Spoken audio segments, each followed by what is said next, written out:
don't suppose Donald Trump was living in Wolverhampton in the 90s. And I don't suppose even if he was there, he went dancing in the web with his blonde Lego hair, audibly flick-flacking up and down as he pogoed to Firestarter. But his sort of mentality, you have to understand, was alive and kicking in our clubland. Oh yeah, it was thriving. Because back then, there was a fad, I'm sad to say, of Trump-style pussy grabbing. You'd be giving it large, having a good time, and some bloke made grope for your lady bits. No, not your tits. Your Auntie Annie, your Fanny, you know, down there where it counts, to quote Prince, whose discs may well have been spinning on the decks, his voice oozing sex. Though that grab had nothing to do with Prince's sort of sex.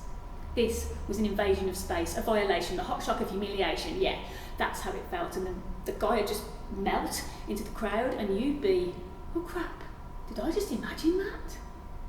And then your head said, maybe you should stop dancing or talking or queuing at the bar and sit quietly with your legs crossed like some little girl lost.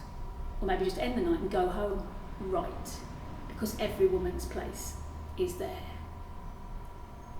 In that grab was the joke about closer to the sink. In that grab was every know your place pitch, every power trip, every glass ceiling. That feeling was about control. And then the paranoia would kick in. The female conditioning. Was it good enough for him? What if he noticed I was on? What if my vagina was substandard? What if him and his mates are all sitting there now laughing at me and my C-U-N-T? And talking of those, I know Donald Trump is not to blame in this story. That he's not really connected to this memory, not personally.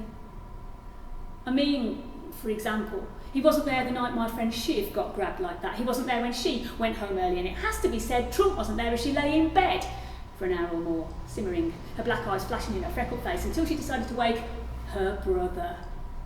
6'4", handsome, used to kicking it out on the terraces on a Saturday afternoon, and soon she talked him into taking her back out, giving her a lift up to the curry house, one where everyone went after the web. That said, her brother waited outside. Seen her fired up like that before, not getting involved. Not anymore. So it was, our Shiv went in and spied the chap who wasn't Trump, the one who'd done that. She walked over to his table and she twatted him. They say his nose broke in 2 places, he dribbled blood into his vindaloo. The sad thing is he probably never knew what she'd hit him for. Maybe it hurt like fuck for a week or two, and his mates all took the piss like mates do. And although he'll never really know what it is to be a woman, in that second I reckon yes, he had a sense of what it is to be the weaker sex. And so that thump, although clearly violence isn't right, does take me back to Trump and the so-called locker room quip, which he claims, although he's ashamed, was just banter. Shiv and me, I'm not sure we'd agree. What Donald Trump has in store for the world, only heaven knows. But when he goes, and eventually he will, you mark my words.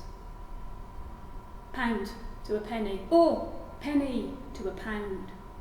It'll be a slow, simmering woman that takes